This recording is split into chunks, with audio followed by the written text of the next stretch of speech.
24장. 블레셋 사람과 싸우고 돌아온 사울은 다윗이 엔게디 광야에 있다는 소식을 듣고 온 이스라엘에서 3,000명을 뽑아 거느리고 다윗과 그의 부하들을 찾으러 들렴소 바위 쪽으로 갔다. 사울이 길 옆에 양우리가 많은 곳에 이르렀는데 그곳에 굴이 하나 있었다. 사울이 뒤를 보려고 그리로 들어갔는데 그 굴의 안쪽 깊은 곳에 다윗과 그의 부하들이 숨어 있었다. 다윗의 부하들이 그에게 말하였다. 드디어 주님께서 대장님에게 약속하신 바로 그날이 왔습니다. 내가 너희 원수를 너희 손에 넘겨줄 것이니 내가 마음대로 그를 처치하라 하신 바로 그날이 되었습니다. 다윗이 일어나서 사울의 겉옷자락을 몰래 잘랐다. 다윗은 자기가 사울의 겉옷자락만은 자른 것뿐인데도 곧 양심의 가책을 받게 되었다. 그래서 다윗은 자기 부하들에게 타일렀다. 내가 감히 손을 들어 주님께서 기름 부어 세우신 우리의 임금님을 치겠느냐. 주님께서 내가 그런 일을 하지 못하도록 나를 막아주시기를 바란다. 왕은 바로 주님께서 기름 부어 세우신 분이기 때문이다. 다윗은 이런 말로 자기의 부하들을 다 이르고 그들이 일어나 사울을 치지 못하게 하였다. 마침내 사울이 일어나서 굴 속에서 나가 길을 걸어갔다. 다윗도 일어나 굴 속에서 밖으로 나가서 사울의 뒤에다 대고 외쳤다. 임금님, 임금님. 사울이 뒤를 돌아보자 다윗이 땅에 엎드려 절을 하였다. 그런 다음에 다윗이 사울에게 말하였다. 임금님은 어찌하여 다윗이 왕을 해치려 한다고 주장하는 사람들의 말만 들으십니까?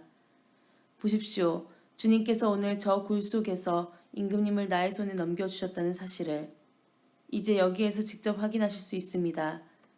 임금님을 살려보내지 말라고 말하는 사람들도 있었지만 나는 임금님을 아꼈습니다. 절대로 손을 들어 우리의 임금님을 치지 않겠다고 다짐하였습니다. 임금님은 바로 주님께서 기름 부어 세우신 분이기 때문입니다. 아버지, 지금 제가 들고 있는 임금님의 겉옷자락을 보십시오. 내가 이 겉옷자락만 자르고 임금님께 손을 대지 않았습니다. 이것을 보시면 나의 손에 악이나 죄가 없으며 임금님께 반역하거나 잘못한 일이 없다는 것도 아실 것입니다. 그런데도 임금님은 나를 죽이려고 찾아다니십니다. 이제는 주님께서 나와 임금님 사이에서 재판관이 되시고 나의 억울한 것을 주님께서 직접 풀어주시기 바라겠습니다. 나의 손으로는 직접 임금님께 해를 끼치지 않겠습니다. 옛날 속담에 악인에게서 악이 나온다 하였으니 나의 손으로는 임금님을 해치지 않겠습니다. 이스라엘의 임금님은 누구를 잡으려고 이렇게 나오셨습니까? 임금님이 누구를 잡으려고 쫓아다니십니까? 한 마리 죽은 개를 쫓아다니십니까? 한 마리 벼룩을 쫓아다니십니까? 그러므로 주님께서 재판관이 되셔서 나와 임금님 사이를 판결하여 주시기를 빌겠습니다. 주님께서 굽어보시고 나의 억울함을 판결하여 주시며 나를 임금님의 손에서 건져주시기를 빌겠습니다. 다윗이 말을 끝마치자 사울은 나의 아들 다윗아 이것이 정말 너의 목소리냐 하고 말하면서 목 놓아 울었다. 사울이 다윗에게 말하였다. 나는 너를 괴롭혔는데 너는 나에게 이렇게 잘해주었으니 내가 나보다 의로운 사람이다. 주님께서 나를 내 손에 넘겨주셨으나 너는 나를 죽이지 않았다. 이것 하나만으로도 오늘 너는 내가 나를 얼마나 끔찍히 생각하는지를 내게 보여주었다. 도대체 누가 자기의 원수를 붙잡고서도 무사히 제 길을 가도록 놓아보겠느냐. 내가 오늘 내게 이렇게 잘해주었으니 주님께서 너에게 선으로 갚아주시기 바란다. 나도 분명히 안다. 너는 틀림없이 왕이 될 것이고 이스라엘 나라가 내 손에서 굳게 설 것이다. 그러므로 너는 이제 주님의 이름으로 내게 맹세하라. 너는 내 자손을 멸절시키지도 않고 내 이름을 내 아버지의 집안에서 지워버리지도 않겠다고 내게 맹세하여라. 다윗이 사울에게 그대로 맹세하였다. 사울은 자기의 왕궁으로 돌아갔고 다윗과 그의 부하들은 산성으로 올라갔다. 25장. 사무엘의 죽음. 사무엘이 죽었다. 온 이스라엘 백성이 모여 그의 죽음을 슬퍼하며 울었고 그의 고향 라마에 그를 장사하였다. 다윗과 아비가일. 그 뒤에 다윗은 바람 광야로 내려갔다. 그 무렵에 마온에 어떤 사람이 살고 있었는데 갈멜의 목장을 가지고 있었고 아주 잘 사는 사람이었다. 그가 가진 가축은 양떼가 3,000마리, 염소떼가 1,000마리였다. 그는 마침 갈멜에 와서 양털을 깎고 있었다. 그 사람의 이름은 나발이며 그 아내의 이름은 아비가일이었다. 이 여인은 이해심도 많고 용모도 아름다웠으나 그 남편은 고집이 세고 행실이 포악하였다. 그는 갈렙 족속이었다. 그런데 나발이 양털을 깎는다는 소식을 다윗이 광야에서 듣고 자기 부하들 가운데서 젊은이 10사람에게 임무를 주어서 그에게 보냈다. 너희는 갈멜로 올라가 나발을 찾아가서 나의 이름으로 안부를 전하여라. 너희는 그에게 이렇게 나의 말을 전하여라. 만수무강을 빕니다. 어른도 평안하시고 집안이 모두 평안하시기를 빕니다. 어른의 모든 소유도 번창하시기를 빕니다. 지금 일꾼들을 데리고 양털을 깎고 계시다는 소식을 들었습니다. 어른의 목자들이 우리와 함께 있었는데 우리는 그들을 괴롭힌 일도 없으며 그들이 갈멜에 있는 동안에 양 한 마리도 잃어버린 것이 없었습니다. 일꾼들에게 물어보시면 그들이 사실대로 대답할 것입니다. 그리고 우리들이 잔치를 벌이는 좋은 날에 어른을 찾아왔으니 제가 보낸 젊은이들을 너그럽게 보시고 부디 어른의 종들이나 다름없는 저희 부하들과 아들이나 다름없는 이 다윗을 생각하셔서 먹거리를 좀 들려 보내주십시오. 다윗의 젊은이들이 도착하여 다윗의 이름으로 나발에게 이 모든 말을 그대로 전하고 조용히 기다렸다. 드디어 나발이 다윗의 젊은이들에게 대답하였다. 도대체 다윗이란 자가 누구며 이새의 아들이 누구냐? 요즘은 종들이 모두 저마다 주인에게서 뛰쳐나가는 세상이 되었다. 그런데 내가 어찌 빵이나 물이나 양털 깎는 일꾼들에게 주려고 잡은 짐승의 고기를 가져다가 어디서 왔는지도 모르는 자들에게 주겠느냐? 다윗의 젊은이들이 갔던 길로 돌아서서 다윗에게로 돌아와 그 모든 말을 그대로 전하였다. 다윗이 자기의 부하들에게 명령하였다. 모두 허리에 칼을 차거라. 그들이 저마다 허리에 칼을 차니 다윗도 허리에 자기의 칼을 찼다. 400명쯤 되는 사람들이 다윗을 따라 쳐 올라가고 200명은 남아서 물건을 지켰다. 그러는 사이에 나발의 일꾼들 가운데서 한 사람이 그의 아내 아비가일에게 가서 말하였다. 실은 다윗이 광야에서 부하들을 보내어 주인께 문안을 드렸는데 주인께서 그들에게 호통만 쳐서 보냈습니다. 그러나 그들은 우리에게 매우 잘하여 준 사람들입니다. 우리가 들에서 양을 칠 때 그들과 함께 지낸 일이 있었는데 그동안 내내 그들이 우리를 괴롭힌 일이 없고 양떼를 훔쳐간 일도 없었습니다. 오히려 우리가 그들과 함께 있으면서 양을 칠 동안에는 그들이 밤이나 낮이나 우리를 성벽과 같이 잘 보살펴 주었습니다. 그러므로 이제 마님께서 무엇을 어떻게 하셔야 할지 어서 생각하여 보시기 바랍니다. 다윗의 부하가 틀림없이 주인 어른께 안갚음을 할 텐데 주인 어른의 성격이 불같으시니 말도 붙일 수 없습니다. 아비가일이 서둘러 빵 200덩이와 포도주 2가죽부대와 이미 요리하여 놓은 양 5마리와 볶은 곡식 5세야와 건포도 뭉치 100개와 무화과 뭉치 200개를 가져다가 모두 나귀 여러 마리에 싣고 자기 일꾼들에게 말하였다. 나는 뒤따라갈 터이니 너희가 앞장서라. 아비가일은 이 일을 자기 남편 나발에게는 전혀 알리지 않았다.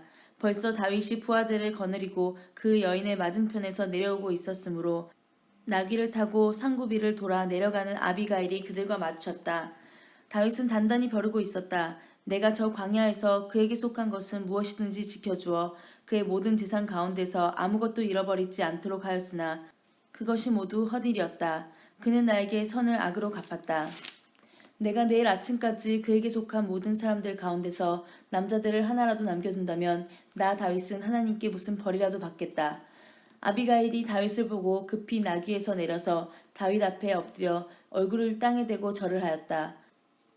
그런 다음에 아비가일이 다윗의 발 앞에 엎드려 애원하였다.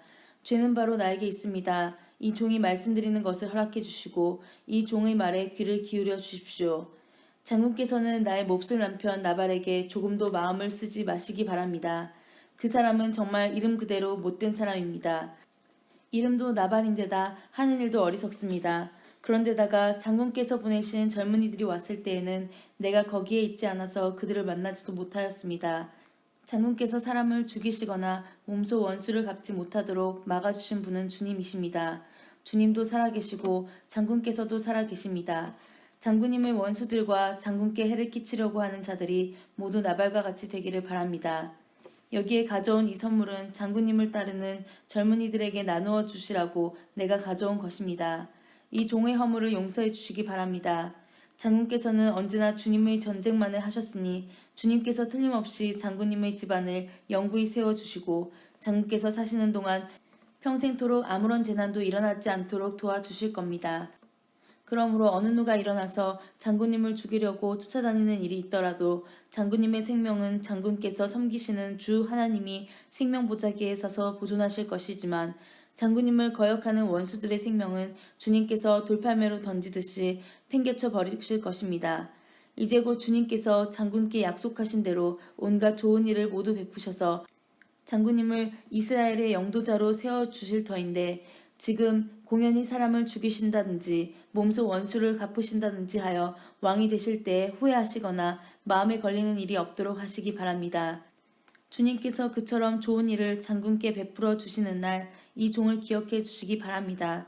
다윗이 아비가일에게 말하였다. 주 이스라엘의 하나님이 오늘 그대를 보내어 이렇게 만나게 하여 주셨으니 주님께 찬양을 드리오. 내가 오늘 사람을 죽이거나 나의 손으로 직접 원수를 갚지 않도록 그대가 나를 지켜주었으니 슬기롭게 권면하여 준 그대에게도 감사하오. 하나님이 그대에게 복을 베풀어 주시기를 바라오. 그대에게 아무런 해도 입히지 못하도록 나를 막아주신 주 이스라엘의 하나님이 확실히 살아계심을 두고 분명하게 말하지만 그대가 급히 와서 이렇게 나를 맞이하지 않았다면 나발의 집안에는 내일 아침이 밝을 때까지 남자는 하나도 살아남지 못할 뻔하였소. 그리고 다윗은 그 여인이 자기에게 가져온 것들을 받고서 이렇게 말하였다. 평안히 집으로 돌아가시오. 내가 그대의 말대로 할 터이니 걱정하지 마시오. 아비가일이 나발에게 돌아와 보니 그는 자기 집에서 왕이나 차릴 만한 출산치를 베풀고 취할 대로 취하여서 흥겨운 기분이 되어 있었다. 그래서 아비가일은 다음날 아침이 밝을 때까지 큰일이든 작은 일이든 나발에게 아무 말도 하지 않았다. 아침이 되어 나발이 술에서 깨었을 때 그의 아내는 그동안에 있었던 일을 모두 그에게 말하였다. 그러자 그는 갑자기 심장이 멎고 몸이 돌처럼 굳어졌다. 열흘쯤 지났을 때 주님께서 나발을 치시니 그가 죽었다. 나발이 죽었다는 소문을 듣고 다윗이 말하였다. 주님을 찬양하여라. 나발이 나를 모욕하였으나 주님께서 그 원수를 갚아주시고 이 종이 직접 무슨 악을 행하지 않게 막아주셨다. 주님께서는 나발이 저지른 죄악을 나발의 머리로 돌려 보내주셨다. 다윗은 아비가일을 자기의 아내로 삼으려고 그 여인에게 사람을 보내어 그 뜻을 전하였다. 다윗의 종들이 갈멜로 아비가일을 찾아가서 그 뜻을 전하였다. 다윗 어른께서 댁을 모셔다가 아내로 삼으려고 우리를 보내셨습니다. 아비가일이 일어나 얼굴이 땅에 닿도록 절을 한 다음에 말하였다. 이 몸은 기꺼이 그분의 종이 되어 그를 섬기는 종들의 발을 씻겠습니다. 아비가일이 일어나서 서둘러 나귀를 타고 길을 떠나니 그 뒤로 그 여인의 몸종 5이 따라 나섰다. 아비가일은 이렇게 다윗의 시종들을 따라가서 그의 아내가 되었다. 다윗은 이미 이스라엘 여인 아히노암을 아내로 맞이하였기 때문에 이제는 두 사람이 다 그의 아내가 되었다. 본래 다윗의 아내는 사울의 딸 미갈이었으나 사울이 이미 다윗의 아내를 갈림 사람 라이스의 아들 발디에게 주었다. 26장 다윗이 또 사울을 살려주다. 10광야의 주민이 기브아로 사울을 찾아와서 밀고 하였다. 다윗은 여시몬 맞은 쪽 하길라 산 속에 숨어 있는 것이 확실합니다.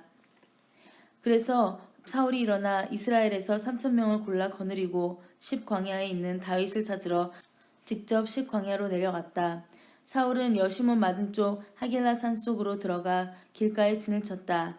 이때 다윗은 바로 그 광야에 있었기 때문에 사울이 자기를 잡으려고 그 광야를 쫓아온 것을 알게 되었다. 다윗은 곧 정찰대원들을 파견하여 사울이 와 있는 장소가 어디인가를 확인하게 한 다음에 사울이 진을 친 곳으로 가보았다. 다윗이 그곳에 와보니 사울과 넬의 아들 아브넬 군사령관이 자고 있었는데 사울은 진의 한가운데서 자고 그의 둘레에는 군인들이 사방으로 진을 치고 있었다. 그래서 다윗이 햇사람 아히멜렉과 스루아의 아들 요압의 아우인 아비새에게 누가 자기와 함께 사울의 진으로 내려가겠냐고 물으니 아비새가 나서서 자기가 다윗과 함께 내려가겠다고 대답하였다. 이리하여 다윗이 아비새를 데리고 밤에 군인들이 있는 곳으로 가보니 사울이 진의 한가운데서 누워 자고 그의 머리맡에는 그의 창이 땅바닥에 꽂혀 있고 아브넬과 군인들은 그의 둘레의 사방으로 누워 있었다. 아비새가 다윗에게 자청하였다. 하나님이 오늘 이 원수를 장군님의 손에 넘겨주셨습니다. 제가 그를 당장 창으로 찔러 땅바닥에 박아놓겠습니다. 2번 찌를 것도 없이 한 번이면 됩니다. 그러나 다윗은 아비새에게 타일렀다. 그를 죽여서는 안 된다. 그 어느 누구든지 주님께서 기름 부어 세우신 자를 죽였다가는 벌을 면하지 못한다. 다윗이 말을 계속하였다. 주님께서 확실히 살아계심을 두고 말하지만 주님께서 사울을 치시든지 죽을 날이 되어서 죽든지 또는 전쟁에 나갔다가 죽든지 할 것이다. 주님께서 기름 부어 세우신 이를 내가 쳐서 죽이는 일은 주님께서 금하시는 일이다. 그러므로 이제 우리는 그의 머리맡에 있는 창과 물병만 가지고 가자. 다윗이 사울의 머리맡에 있던 창과 물병을 들고 아비새와 함께 빠져나왔으나 보는 사람도 없고 눈치채는 사람도 없고 깨는 사람도 없었다. 주님께서 그들을 깊이 잠들게 하셔서 그들이 모두 고나게 잠들어 있었기 때문이다. 다윗이 맞은편으로 건너가 멀리 산꼭대기에 섰다. 다윗과 사울 사이의 거리가 꽤 멀어졌다. 여기서 다윗이 사울의 부하들과 넬의 아들 아브넬에게 소리쳤다. 아브넬은 대답을 하여라. 아브넬이 대답하였다. 내가 누구시기에 감히 소리를 쳐서 임금님을 깨우느냐. 다윗이 아브넬에게 호통을 쳤다. 너는 산의 대장부가 아니냐. 이스라엘 천지에서 너만한 대장부가 또 어디에 있느냐. 그런데 내가 어째서 너의 상전이 임금님을 잘 보호하여 드리지 않았느냐. 백성 가운데 한 사람이 너의 상전이 임금님을 범하려고 이미 들어갔었다. 너는 이번에 너의 책임을 다하지 못했다. 주님께서 확실히 살아계심을 두고 말하지만 너희가 주님께서 기름 부어 세우신 너희의 상전을 보호해 드리지 못했으니 너희는 이제 죽어 마땅하다. 그러므로 너는 이제 왕의 창이 어디 갔으며 왕의 머리맡에 있던 물병이 어디로 갔는지 어서 찾아보도록 하여라. 사울이 다윗의 목소리를 알아듣고 말하였다. 나의 아들 다윗아, 이것이 정말로 너희 목소리냐? 다윗이 대답하였다. 나의 상전이신 임금님, 그러합니다. 그런 다음에 다윗이 말하였다. 나의 상전이신 임금님은 어찌하여 이렇게 임금님의 종을 사냥하러 나오셨습니까? 내가 무슨 잘못을 저질렀습니까? 내 손으로 저지른 죄악이 무엇입니까? 나의 상전이신 임금님은 이 종이 하는 말에 귀를 기울여 주시기를 바랍니다. 임금님을 충동하여 나를 치도록 시키신 분이 주님이시면 나는 기꺼이 희생제물이 되겠습니다. 그러나 임금님을 충동하여 나를 치도록 시킨 것이 사람이면 그들이 주님에게서 저주를 받기를 바랍니다. 주님께서 유산으로 주신 땅에서 내가 받을 몫을 받지 못하도록 하고 나더러 멀리 떠나가서 다른 신들이나 섬기라고 하면서 나를 쫓아낸 자들이 바로 그들이기 때문입니다. 그러니 이제 주님으로부터 멀리 떨어진 이 이방 땅에서 내가 살해당하지 않게 하여 주시기를 바랍니다. 어찌하여 이스라엘의 임금님이 사냥꾼이 산에서 메추라기를 사냥하듯이 겨우 벼룩 한 마리 같은 나를 찾으러 이렇게 나서셨습니까? 사울이 대답하였다. 내가 잘못하였다. 나의 아들 다윗아, 돌아오너라. 내가 오늘 나의 생명을 귀중하게 여겨주었으니 내가 다시는 너에게 해를 끼치지 않겠다. 정말 내가 어리석은 일을 하여 아주 큰 잘못을 저질렀다. 다윗이 말하였다. 여기에 임금님의 창이 있습니다. 젊은이 하나가 건너와서 가져가게 하십시오. 주님께서 각 사람에게 그 공의와 진실을 따라 갚아주시기를 바랍니다. 주님께서 오늘 임금님을 나의 손에 넘겨주셨지만 나는 주님께서 기름 부어 세우신 임금님께 손을 대지 않았습니다. 그러므로 내가 오늘 임금님의 생명을 귀중하게 여겼던 것과 같이 주님께서도 나의 생명을 귀중하게 여기시고 어떠한 궁지에서도 나를 건져내어 주실 것입니다. 사울이 다윗에게 말하였다. 나의 아들 다윗아, 하나님이 너에게 복 주시기를 바란다. 너는 참으로 일을 해낼 만한 사람이니 매사에 형통하기를 바란다. 다윗은 자기의 길로 가고 사울도 자기의 궁으로 돌아갔다.